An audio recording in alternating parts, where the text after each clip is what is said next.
Parliament का resolution है, हम बहुत क्लियर हैं कि पीओके जो है भारत का अंग है। It is part of India, it was always part of India, it will be part of India.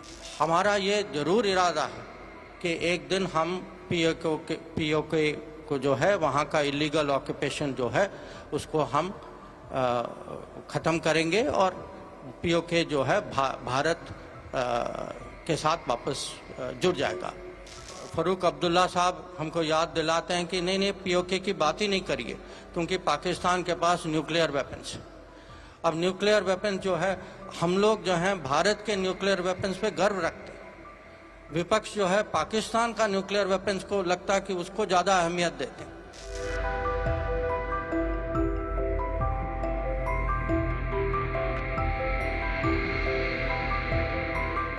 आजकल थोड़ी बहुत बातें पीओके पे भी चल रही हैं, वहाँ कुछ आपने देखा होगा कि कुछ घटनाएं भी हो रही हैं।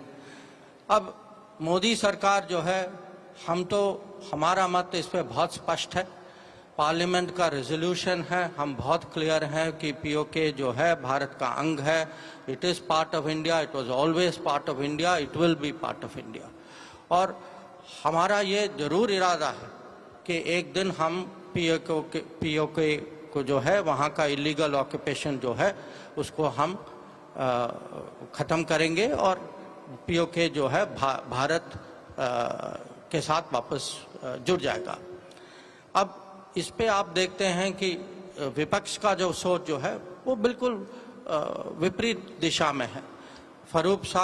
फ़ारूक अब्दुल्ला साहब हमको याद दिलाते हैं कि नहीं पीओके की बात ही नहीं करिए क्योंकि पाकिस्तान के पास न्यूक्लियर वेपन्स है। अब न्यूक्लियर वेपन जो है, हम लोग जो हैं भारत के न्यूक्लियर वेपन्स पे गर्व रखते हैं। विपक्ष जो है पाकिस्तान का न्यूक्लियर वेपन्स को लगता है कि उसको ज़्यादा अहमियत देते हैं। अगर मणिशंकर अय्यर हों या फ़ारूक अब्दुल्ला हों, वो पाकिस्तान के न्यूक्लियर वेपन से इतना डरते हैं, उनको कहता कि वो तो सोचते हैं कि हमें पीओके की बात ही नहीं करनी चाहिए। तो मैं कहूँगा कि जो भी सुरक्षा के विषय हम जो हैं सीएए के पक्ष में हैं, हमारा इरादा है सीएए को आगे ले जाना। वो जो हैं वो वोट बैंक के बंदी हैं और शुरू से उनका कभी जो पड़ोसी देश से जो माइनॉरिटीज़ जिनको भारत आना पड़ा, उनके लिए उनकी कभी चिंता नहीं थी। उनके साथ जो अन्याय हुआ है उसके बारे में कभी सोच नहीं थी। तो मैं आपको बहुत सारे उदाहरण दे सकता हूं कि सरकार और विपक्ष के बीच में सुरक्षा के विषय में क्या फ़र्क है।